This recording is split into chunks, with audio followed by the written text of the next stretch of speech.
बहुत धन दरकार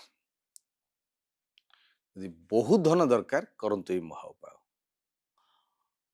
कलह वातावरण बड़ बड़ व्यवसाय रे समस्या मुक्ति पाइबा प्रथम कथा हूँ घर को सब सफा सुतरा रखापी पड़ो प्रति शनिवार घर को सफा करने पड़ो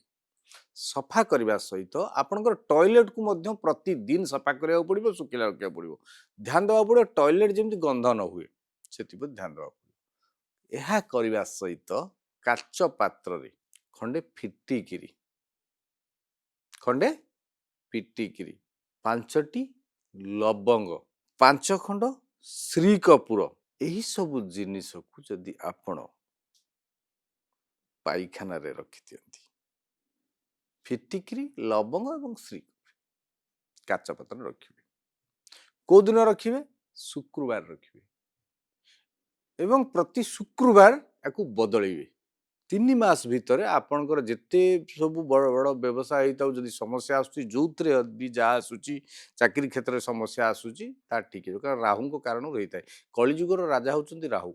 तेणु आम कौन कले ए जुगरे घरे ही पाइखाना करछे राहु जागृत हो गले तांकु ठीक करने आशीर्वाद पाइबा करंतु ए महा उपाय रुहंतु खुशी रे जय जगन्नाथ।